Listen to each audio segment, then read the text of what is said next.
Glory be to him forever and ever. Let's see some action, my dear friends. This is the last song for tonight. Divine Darkness!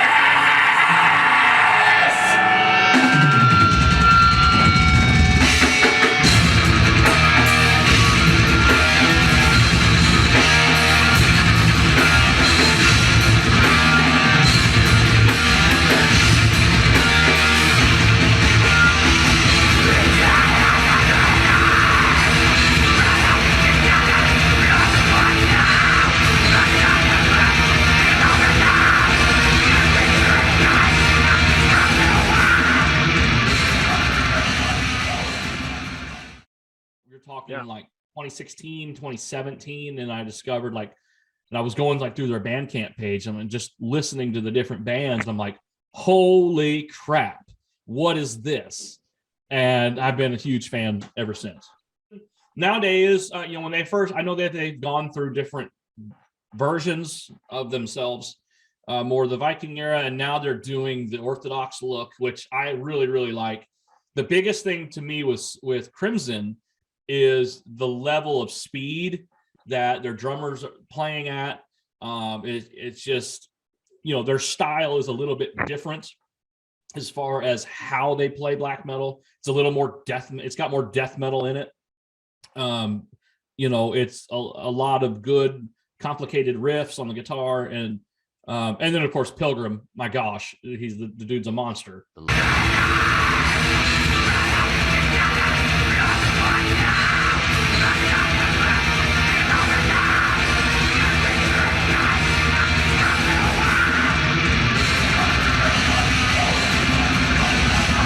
We have, our musical heritage here in Swedish and Norwegian folk music has a certain feel to it, of course, and that has, it's. I think you cannot replicate that anywhere on Earth. Living in you're from Beijing or something, you want to play Scandinavian black metal, I think that is impossible. But I think you can make Chinese black metal or American black metal, and that doesn't mean it's bad, but you can make it sound Scandinavian and not be have that.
how did you first get in contact with Crimson Moonlight, and what's the thing? How do you feel about it? Okay, so do you mean like, sorry, have I like, how did I reach out and talk to them, or do you mean how did I first discover them? Yeah, how did you discover them? I believe, and this I thought about this quite a bit, because back in the day, I remember that I would always look for Christian metal bands, because being a Christian and liking metal, especially over here, that was really hard to find bands that were good, or that the production was decent, or that the musicianship was good and not just like really bad. So I think I was looking through iTunes, or maybe I was surfing message boards back in like the late 2000s, like 2009, 2008, somewhere around there, because they weren't in any magazines. YouTube was still coming around. All your social media sites were still not really used very much. So somehow or another, I think I got on iTunes, and I would find maybe I started with like Demon Hunter, and then somewhere I discovered, and then it would say you also might like, down there at the bottom. And I would just go further and further, that, and like I said, message boards or things like that, or other bands I had heard from other people. And I do remember the first Crimson Moonlight songs that I downloaded and bought off of iTunes, and it was off of the Covenant Progress, and it was, I'm going to have to tell you which one it was, because it was one of the first ones that I remember thinking to myself, like, oh, this is actually really good. This is like, quality stuff that I don't sit there and think to myself that, oh, I wish it sounded like this, or they're just trying to sound like somebody else. It was actually really, really good. So that's how I first got in contact. That's how I first discovered them, was through iTunes, from what I believe. Yeah. At least that's what I can remember. You followed the breadcrumbs deeper and deeper into the darkest corner, and when you finally hit the wall, you found Crimson Moonlight. Yes, Mist of the Spiritual Dimension, and obviously Eternal Emperor, which I know was off of an earlier thing, but it was an earlier song. But I do remember, maybe it was Eternal Emperor was the first song I heard from them. Maybe I was looking for Behemoth or something like that, and who knows? I can't say for sure. But somehow or another, I followed breadcrumbs and found Crimson Moonlight, and understood and knew that they were a Christian black metal band. And so like Mist of the Spiritual Dimension, Eternal Emperor were the first two songs that really I remember thinking to myself, oh, I like this. I downloaded them, had them on my old iPod.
with Crimson nowadays, when they first, I know that they've gone through different versions of themselves, more the Viking era, and now they're doing the Orthodox look, which I really, really like.